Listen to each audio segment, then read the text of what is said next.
What's up, guys? I'm LQ. This is the LQ Review. Thank you so much for joining me right here at my YouTube channel. This is where we talk about all the geeky, nerdy stuff that we love to talk about. Movies, video games, comic books, and TV shows. Right now I'm going to talk about Star Trek Picard Season 2, Episode 2. Um, I There was a lot that I liked about this episode. There was also a whole lot that I hated about this episode. All right, so in this episode, Q transports Picard and the crew of the Stargazer to a different present. We've seen this storyline before, right? We've seen the evil Federation storyline told many times throughout different incarnations of Star Trek, and that's essentially what this is. Captain Picard is now living in a present where Picard is a general and he's a conqueror. And that's because Q sent him there, and based on the fact that the test, the trial, never ends. And I found all that to be really compelling. I also found it to be really compelling when Picard said to Q, "You're not well, are you?" Q is this godlike entity. What would it even entail for somebody like him to not be well? I find that very interesting and very compelling. Um, during this episode, we caught up with the crew of the Stargazer in their new reality, and we find that they all know that they are people out of time in a different time period, or at least a different timeline, a different reality than they're familiar with. They're all aware of this, but they're all in roles that are the antithesis of who they are: evil, domineering, conquering roles, xenophobic roles. And we learn that one of their next acts is going to be to assassinate, or not just assassinate, to execute the Borg Queen. And Picard comes to realize that this is wrong. Even though the Borg has been this enemy of him for so long, a personal enemy. I mean, the Borg is Picard's Khan, right?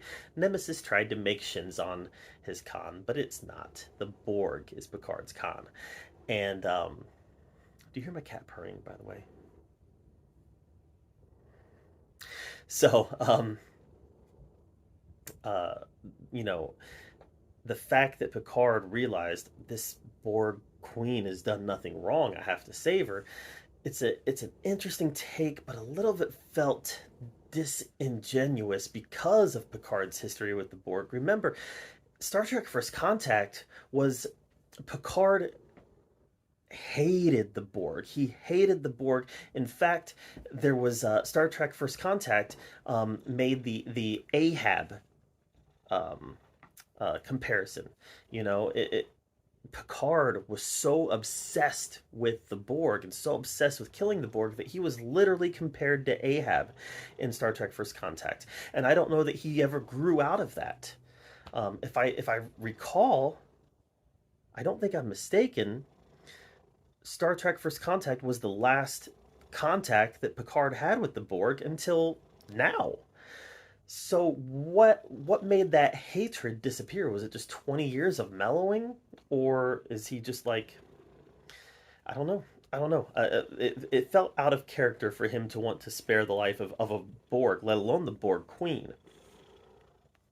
So, um, that's something I didn't like, obviously.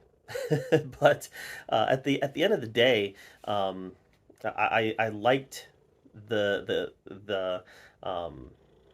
at the end of the day, I liked the premise. I like these alternate timeline Trek stories. There's been a lot of them, and there's a reason they do a lot of them, because in general they're pretty entertaining.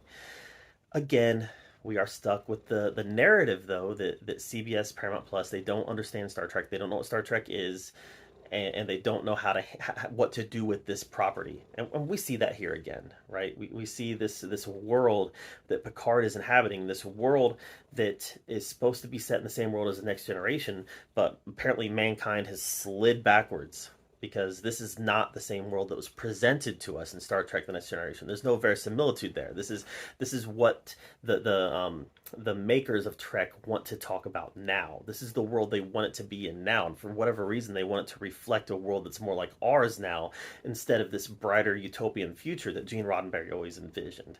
So it's not Trek. It doesn't feel like Trek. It doesn't even really look like Trek. It resembles it. It's wearing Trek clothes, but it's not Trek. But it's Picard. There's always going to be elements of Picard that I enjoy, and there was stuff that I enjoyed in here. So I don't know. I'm in the show now. I'm going to watch the whole season, and I'll judge it on its merits. But so far, it's the same thing we got in season one. A relatively entertaining sci-fi adventure that's wearing Star Trek clothes. There it is. All right. What do you guys think of Picard Season 2, Episode 2? Let me know in the comments down below. I'd love to hear your take on it. While you're down there commenting, make sure you subscribe to my channel. And as always, thank you so much for joining me right here at the Oki Review. Until next time, we'll see you later.